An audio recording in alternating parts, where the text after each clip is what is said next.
Hi అండి. మా మామిడి చెట్లు ఈసారి పూత లేటుగా స్టార్ట్ అయింది. అసలు ఈ పాటికి అంటే ఈ టైం వరకు ఫిబ్రవరి వరకు మంచి పెద్ద పెద్ద యాపిల్ బేర్లు ఉంటాయి కదా, పెద్ద సైజు యాపిల్ బేర్ అంత కాయలు ఉండేవండి. ఈసారి ఎందుకో చూడండి లేటుగా స్టార్ట్ అయింది పువ్వు. ఏమో చూడాలి మరి ఎంతవరకు కాస్తాయో లేదో తెలియదు.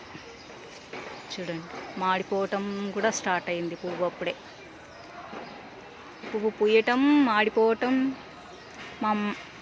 మా మిద్దె తోటలు అయితే మామిడి ఎవ్రీ ఇయర్ కాస్తాయి. ఇది కుండీ చూడండి, సిమెంట్ కుండీ.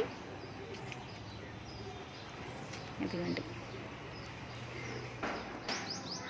ఇది వేరే మొక్క, ఇది వేరే మామిడి మొక్క. ఇదైతే ఇంకా పువ్వు కూడా లేదండి, ఇంకా పువ్వు కూడా స్టార్ట్ అవ్వలేదు. ఏమో మరి